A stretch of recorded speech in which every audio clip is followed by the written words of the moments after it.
Hi, I'm Ed. I'm Jason. I'm Christopher. I'm Scott. And I'm Christian, and welcome to the Hash House. Give me that God Almighty, that good old gospel, that old school doctrine. Give me that truth for the body, ain't nothing new about it, but it's still full of power.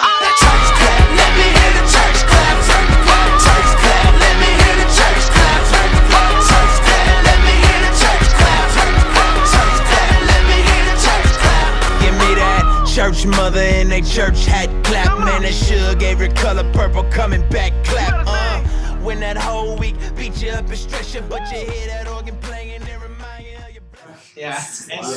Next question is, this is the fun one. If we could bring back one dead Reformed theologian, pastor, anything like that, thinker, who would you bring back? So we just go in the circle and just do real quick. Yeah, let's just do it real quick. Jason. He's just starting with me, Yeah. the long-winded guy going to be a preacher. Yeah. Good decision. Good decision. I think John Owen would be my favorite because I've really benefited from his work, especially when it comes to the dangerous L, limited atonement. I love the book of Hebrews, and he does an amazing, full, 7-book exposition on the book of Hebrews, 2 of which are his introduction. It's ridiculous. So, yeah, I'd say him. Okay. Yeah. Scott. I would say John Pike. No, I'm just kidding. I was looking at a picture of him the other day. You have a truncated view of church history, my friend. We almost gonna have to say that. You Love me, John. I'm sorry.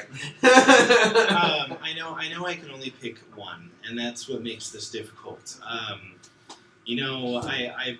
I've heard it said. I've heard a lot of things said wrong about Martin Luther, and I know this is kind of like the generic reformer, but I've heard a lot of things said wrong by people who claim to have read his works, and I'd almost want to bring him back just to let him write letters to them. They would be entertaining for sure. So, but I mean, honestly, I have German background. That was something my grandfather was very proud of, and Martin Luther would be someone that I would love to sit and just talk to. He was very clearly a thinker, and he was eloquent, often eloquent in the insulting, but eloquent nonetheless. So that would be who I'd have to choose. So this is Reformed Theologian. Yeah, Reformed Theologian. Reformed Theologian, and I would bring back Charles Spurgeon. Yeah. I mean, I know you guys are all saying, of course, the Spurgeon. Yeah. Beard kinship. Beard kinship. There's been a lot of men who have come through my life, but no one has really resonated with me like Charles Spurgeon has. Indeed. He started preaching at 17 years old and preached for 40 years. And his church, the Metropolitan Tabernacle in London, had, a few thousand people. It's like, and he's speaking without the speakers that we have today. The microphones and stuff. He's projecting his voice. And, the street preacher. And his thought process. Like we were just talking about, how some people are, all they have is a piece of, Bible that's been ripped out. He was saved by one word. By one verse. Look to me, all the ends of the earth, and be saved. That's how he was saved. God spoke through him like a double-edged sword. And one of the greatest things that I've ever heard in my life is my life with Christ, the communion that I have with Christ has to be first and foremost in my life. Why? Because if Christ is not everything to me, he's nothing to me. And he said, I thought my house was good enough for kings, but when the King of Kings came to it, I saw that it was an abode, a hovel quite unfit for his abode. I was just like, holy smokes. This is the time that we have revival in our hearts, and, starts there. So, Charles Spurgeon, I would want him to come back. We'll have a pint, we'll have a cigar, we'll be cool. As an advisory, we do not actually believe that smokes are holy. That is only a turn of phrase. To the glory of God, I'm going to smoke the night tonight. I think standing in the tradition of the Reformers, that sounds about right. Well, And yeah. Spurgeon. Well, you know, Cigar. not to get off topic, you do know why people drank beer in Europe in the 15th, 16th centuries because all the water was polluted. So, you know, Martin Luther said, you know, a man who sleeps commits no sin, and a man who drinks goes to sleep quickly. That's a paraphrase, but, you know. So, Moving on. Well, they did take mine. Because so actually on my stepmom's side, her great grandmother was grandfather was married to Martin Luther's sister. So her family That's crazy. her family was Lutheran. Well, then you can since- choose Martin Luther.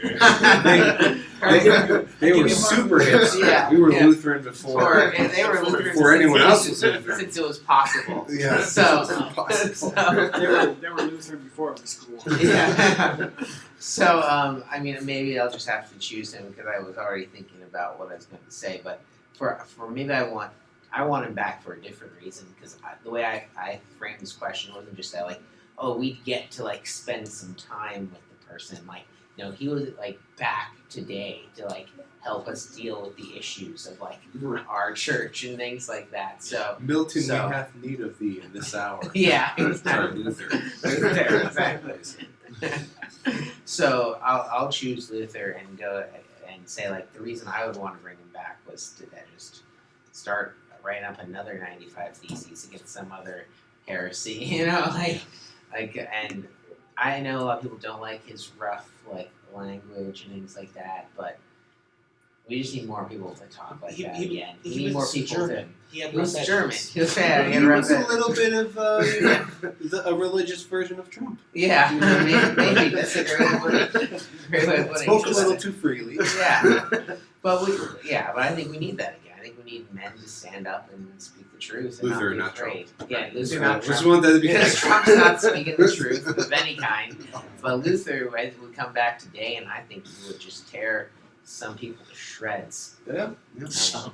I So, feel a like lot. chairs us at this table. Yeah, Yeah. I'm sure he would. Yeah. Yeah, maybe.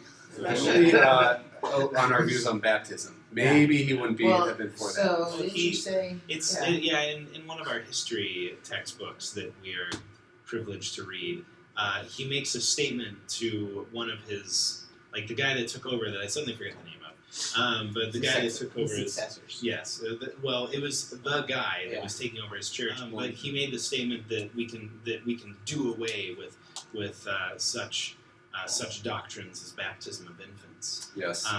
And he said that because he knew it was nothing but tradition. At least that's what it seems to insinuate. You know, actually, what I was thinking of was the Eucharist and the Yeah. Lord's Supper. He said that those who think it's only a symbol are worse than the papists. Yeah. So that's something I guess we Right. can chew He on. was, Yeah. he was rough on the edges. What So anyway. about you, Ed? Yeah. Well, let me just first add that I hate both of you. Okay. You guys stole my guy!